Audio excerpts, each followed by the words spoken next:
From VOA Learning English, this is the Technology Report.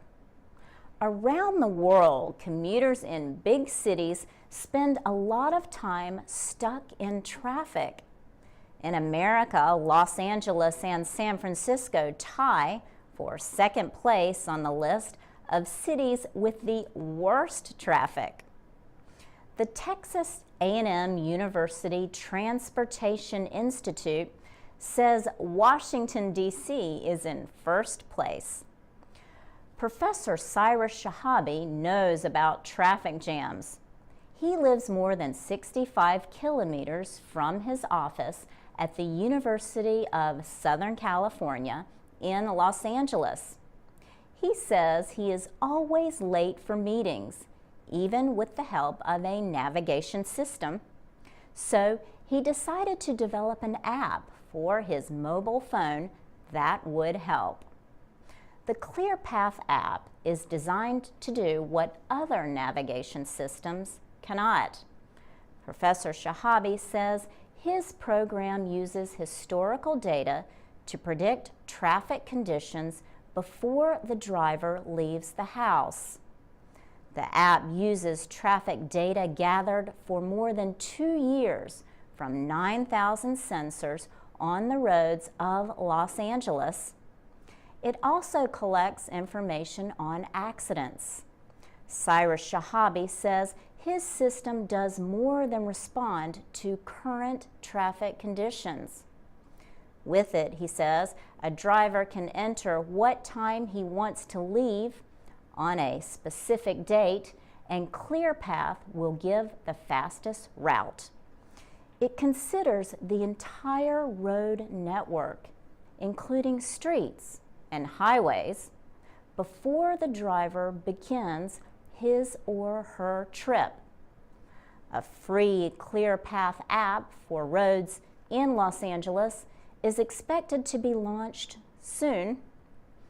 In a year, the computer science professor says he hopes to have ClearPath available around the country and then in foreign countries after traffic data in other cities is collected. Cyrus Shahabi says he wants to get companies that already have navigation systems, such as Google and Apple, to use the new technology. For VOA Learning English, I'm Laurel Bowman. From VOA Learning English, this is the Technology Report in Special English. Humans are not the only ones who like to use tablet computers. The nonprofit organization Orangutan Outreach has started a program called Apps for Apes using Apple's iPad. Orangutan Outreach was started by Richard Zimmerman 6 years ago. Its goal is to protect orangutans in the wild. The organization launched Apps for Apes 1 year ago. The program introduces the Apple iPad to orangutans in zoos. Apps for Apes has 3 goals. The first is to provide activities for captive orangutans. The second is to raise awareness among zoo visitors about how smart these animals are.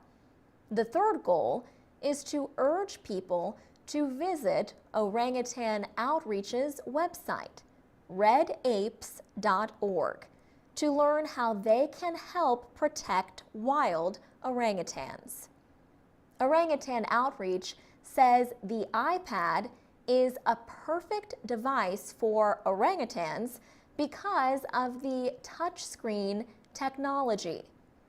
With some assistance, the animals are able to use apps to listen to music, play games, and do other activities.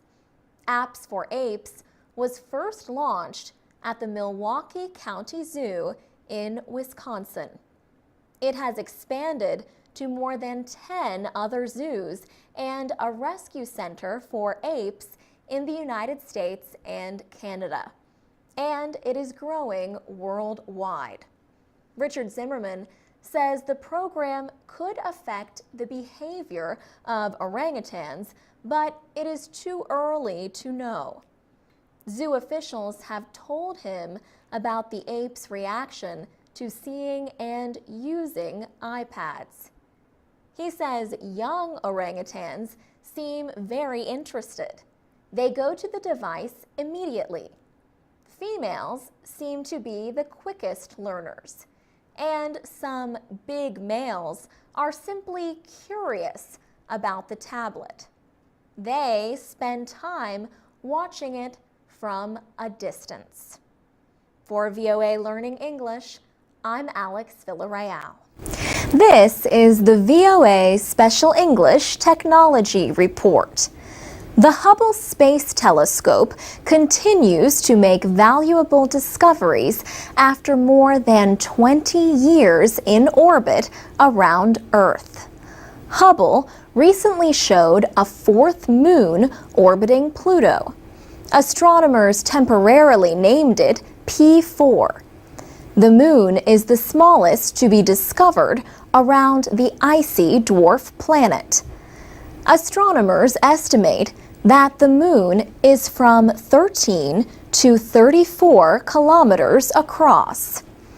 They first saw it in a Hubble photo taken on June 28th. The American Space Agency NASA launched the Hubble Space Telescope in 1990.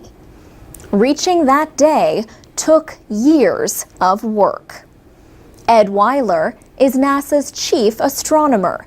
Mr. Weiler has worked closely with the Hubble program since 1979. He says that when the Hubble was launched, it represented an increase in the ability of other telescopes on Earth by a factor of 10. He says the last time in astronomy that something like this happened was when Galileo put the first telescope to his eye. NASA's first chief of astronomy was Nancy Grace Roman. Ms. Roman joined NASA in 1959. She led the effort that resulted in the creation of the Hubble Space Telescope. She says astronomers had been wanting to get observations from above the atmosphere for a long time. Looking through the atmosphere is somewhat like looking through a piece of old stained glass. The glass has defects in it, so the image is blurred from that. The Hubble telescope orbits about 550 kilometers above Earth. Ms. Roman says she still remembers the first images that it captured. For her, the image that was most striking was the center of a globular cluster. She could see each individual star and its color. The Hubble Space Telescope has helped expand our knowledge of the universe. It helped scientists estimate that the universe began about 14 billion years ago. Earlier estimates had placed it between 10 and 20 billion years old. The Hubble telescope also confirmed the existence of black holes. These are extremely dense masses believed to exist at the center of most galaxies. Their gravitational pull is so strong they absorb light. The Hubble Space Telescope completed its 1 millionth scientific observation in July. NASA is building a new space telescope to look even deeper into the beginnings of the universe. For VOA Special English, I'm Alex Villarreal. From VOA Learning English, this is the Technology Report in Special English. Televisions were the stars of January's International Consumer Electronics Show. Known as CES, the yearly gathering in Las Vegas is one of the world's largest consumer electronics trade shows. TVs made news this year because they were bigger and better, with some of the most advanced technology ever. Some TVs used a technology called organic light emitting diodes, or OLED. They were thinner, lighter, offered better color, and were brighter than current LEDs. Ultra high definition TVs were also popular. Most of UHD TVs on display used something called 4K technology. It has 4 times more resolution than current HD TVs. And Sharp Electronics showed off a super high definition TV with resolution that is 16 times greater than that of standard high definition TVs. Smart TVs this year were smarter. Many offered technology like voice recognition. One TV from the company TCL uses sensors and voice recognition to know who is watching. It then offers programs based on the user. In addition to TV technology, size also played a major part in CES 2013. Televisions varied in size from big to bigger, with at least 2 companies, Samsung and Hisense, exhibiting TVs measuring almost 3 meters across. Gary Shapiro is president and CEO of the Consumer Electronics Association, the group that organizes the show. He said CES has more than 20,000 products from over 3,200 companies. But it is more than a trade show. It is a gathering of the brightest minds, industry leaders, and those trying to catch a glimpse of the future. For VOA Learning English, I'm Laurel Bowman. This is the VOA Special English Technology Report. A media rights group has added Bahrain and Belarus to its list of countries with the most restrictions on internet freedom. At the same time, the group removed Libya and Venezuela from a list of countries considered under surveillance. Reporters Without Borders released the lists in its latest Enemies of the Internet report. The group notes the importance of the Internet and social networks in the Middle East during what has been called the Arab Spring. It says social media like Facebook and Twitter have been firmly established as tools for protests and vehicles for freedom. The report identifies 12 countries as enemies of the Internet.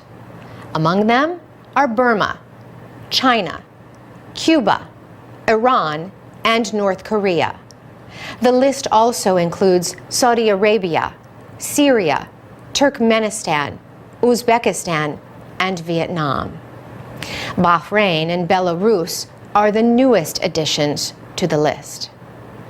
Reporters Without Borders says Bahrain used repressive measures to block news and information after unrest began in the Arab world last year. It says the government has used a combination of methods to suppress the opposition.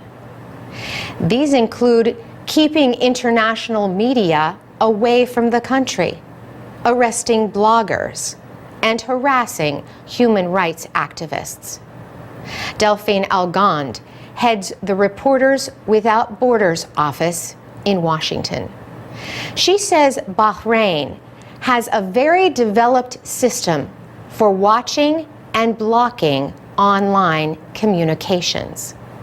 She says the country has increasingly used these systems after unrest started. She says Bahrain has arrested bloggers and other people for what they published on the internet. She gave the example of Zakaria Rashid Hassan, who was arrested and accused of inciting hatred. Reporters Without Borders says he was charged with disseminating false news and calling for the ouster of Bahrain's rulers. He died last April. 2 officers have been accused of beating him to death. Reporters Without Borders says other bloggers and activists have suffered repeated physical attacks and been discredited by the government. As for Belarus, Ms. Elgand says its government has increasingly blocked websites. She says the number of affected websites blocked is growing. Even some news and opposition websites were attacked. For VOA Special English, I'm Carolyn Prisuti.